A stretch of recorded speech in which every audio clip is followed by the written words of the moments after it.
অৱশেষত নন্দিতা শইকীয়াই ন্যায় পালে। আজিৰ দিনটোতেই অৰ্থাৎ 2021 চনৰ আজিৰ দিনটোতেই 21 আগষ্ট আজিৰ তাৰিখতেই ধেমাজিৰ ৰাজপথত খপিয়াই এজন নৰ পিশাচে এইগৰাকী আপোনালোকে দেখা পাইছে ফটোত এইগৰাকী নন্দিতা শইকীয়াক হত্যা কৰিছিল ধেমাজিৰ ৰাজপথত। বহু লোকেই সেই ঘটনাটোৰ প্ৰত্যক্ষদৰ্শী হৈ আছিল, কিন্তু সেই ঘটনাটো হোৱা যে 4 বছৰ পিছত অৱশেষত সেইগৰাকী নন্দিতা শইকীয়াই ন্যায় পাইছে আৰু মহামান্য আদালতে যিজন দোষী ৰিণ্টু শৰ্মাই ধেমাজিৰ ৰাজপথত এইগৰাকী মৰিধল মহাবিদ্যালয়ৰ এগৰাকী মেধাৱী ছাত্ৰী নন্দিতা শইকীয়া, সেই নন্দিতা শইকীয়াক ডাইৰেক্ট খপিয়াই হত্যা কৰিছিল। সেই দোষীজনক বৰ্তমান সময়ত মহামান্য আদালতে দোষী সাব্যস্ত কৰি মৃত্যুদণ্ড ঘোষণা কৰিছে। আজিৰ দিনটোত ৰাজ্যৰ বাবে এটা বৰ ভাল খবৰ, এটা গুৰুত্বপূৰ্ণ খবৰ। তেওঁক ইতিমধ্যে যি নন্দিতা শইকীয়াই ন্যায় লাভ কৰিছে আৰু তেওঁৰ যি দোষী যিজনে তেওঁক হত্যা কৰিছিল ৰিণ্টু শৰ্মা, সেই ৰিণ্টু শৰ্মাক মহামান্য আদালতে ইতিমধ্যে মৃত্যুদণ্ড ঘোষণা কৰিছে। গোটেই ৰাজ্যৰ কাৰণে এটা বৰ ভাল খবৰ। আৰু এই ঘটনাটো হোৱা ইমান দিন হোৱাৰ পিছত যিহেতু 4 বছৰ উকলি গ'ল, 2021 চনত হৈছিল এই ঘটনাটো। 2021 চনৰ আজিৰ দিনটোতেই 21 আগষ্টত হোৱা এটি ঘটনা।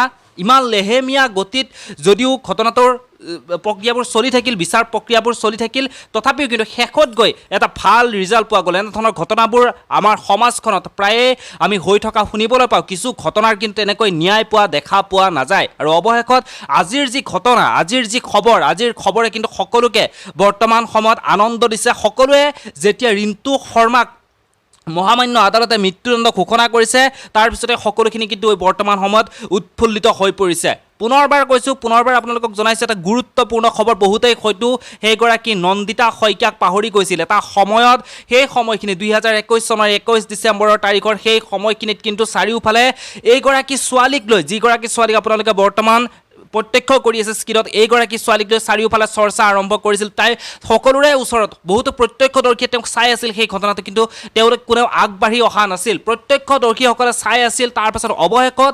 21 আগষ্টৰ পৰা 25 আগষ্টৰ তাৰিখলৈকে জীৱন মৃত্যুৰ লগত যুঁজি অৱশেষত নিয়তিৰ ওচৰত হাৰ মানিছিল এইগৰাকী নন্দিতা শইকীয়াই। আৰু সেই নন্দিতা শইকীয়াই বৰ্তমান সময়ত কিন্তু ন্যায় লাভ কৰিছে।